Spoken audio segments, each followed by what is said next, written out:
Bonjour et bienvenue. Aujourd'hui, on va décortiquer ensemble une énigme qui passionne des milliers de turfistes, le quintet du jour, le fameux Prix Taddy. Une course souvent pleine de surprises qu'on va tenter d'analyser méthodiquement. C'est la grande question, pas vrai? Celle qui taraude aussi bien les parieurs chevronnés que les esprits les plus scientifiques. Face au hasard, est-ce qu'on peut vraiment trouver une logique, une petite faille qui nous mènerait à la victoire? C'est tout l'enjeu de ce qu'on va voir ensemble. D'ailleurs, la source du jour le dit très bien, elle parle de l'un des mystères les plus insondables des courses hippiques. C'est un vrai casse-tête. Alors face à ça, quelle approche on peut bien adopter? C'est là que ça devient particulièrement intéressant. Allez, on plonge dans le vif du sujet. Le terrain de jeu aujourd'hui, c'est le Prix Teddy.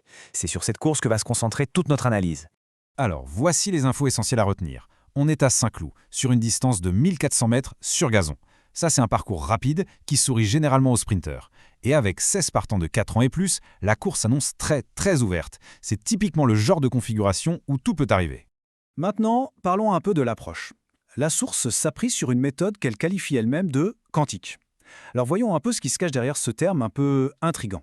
Bon, alors, quantique, qu'est-ce que ça veut dire? Oubliez la magie ou la science-fiction. En fait, on parle ici d'un mélange assez malin entre la puissance de calcul des algorithmes et l'intuition des probabilités. L'idée, c'est de passer au crible toutes les données pour ne garder que les chevaux qui ont une vraie chance statistique.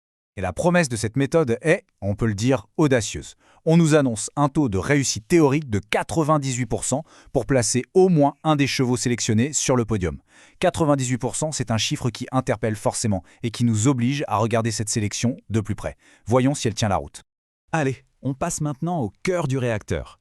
La méthode a donc isolé 6 concurrents. On va les examiner un par un pour comprendre la logique derrière chaque choix. Et on commence par le grand favori de cette sélection, le numéro 6, Kraskov. Son nom est sur pas mal de lèvres en ce moment, et vous allez voir, ce n'est pas pour rien. Et regardez ça! Pour Kraskov, c'est un véritable alignement des planètes. On a une légende, Christophe Soumillon en selle, on a la meilleure place à la corde, le numéro 1, un avantage énorme, et en plus, il sort d'une super performance. Bref, il a tout pour lui. C'est clairement le cheval à battre aujourd'hui.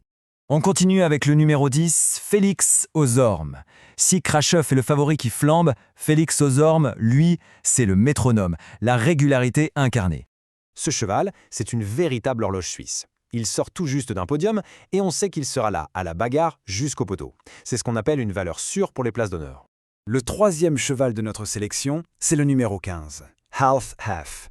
Un concurrent qui, de son beauté, semble avoir retrouvé la pleine mesure de ses moyens. Son récent podium, une très belle 3e place, c'est un signal vraiment fort. Ce regain de forme le place tout à fait logiquement parmi les chevaux à surveiller de très près. Il a clairement une belle carte à jouer. Passons maintenant au numéro 4, le Tabou. Alors là, la situation est un peu plus complexe. C'est un cheval qui a clairement des choses à nous prouver. Le fait qu'il porte des œillères, c'est souvent un signe que son entourage tente un petit quelque chose pour le réveiller. Après une 6e place jugée assez décevante, le Tabou doit absolument monter son niveau de jeu s'il veut avoir une chance de figurer à l'arrivée. 5e sur la liste, le numéro 9, Schumann. Pour lui, le mot d'ordre est assez simple. Il doit rassurer. Ces 2 dernières courses, c'était un peu moyen. Une 6e, une 7e place, mais sans jamais vraiment donner l'impression de pouvoir gagner. Il représente donc un vrai point d'interrogation. Il est capable du meilleur, mais sa forme actuelle pose question.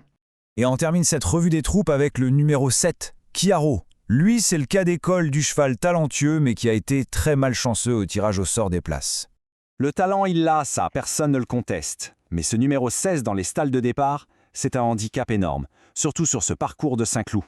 Il va devoir réaliser un véritable exploit pour surmonter cette position de départ très excentrée. Bon, après avoir passé en revue les forces, les faiblesses, les doutes sur chacun, comment tout ça s'organise? Voici le pronostic final, classé par ordre de préférence. Le voici. Krashev tout à fait logiquement en tête avec tous ses atouts. Juste derrière, la régularité de Félix aux Ormes et le retour en forme de Half-Half. Et pour compléter cette sélection, on a le Tabou, Schumann et Kijaro, qui représentent des paris peut-être un peu plus audacieux, mais qui ont leur mot à dire. Avant de se quitter, un message important qui nous vient de la source, les jeux d'argent ne sont jamais une science exacte et bien sûr, ils comportent des risques. Il est donc vraiment essentiel de toujours jouer de manière responsable. Et voilà, on boucle la boucle en revenant à notre question de départ. Malgré les modèles les plus perfectionnés, le hasard garde toujours sa part de mystère.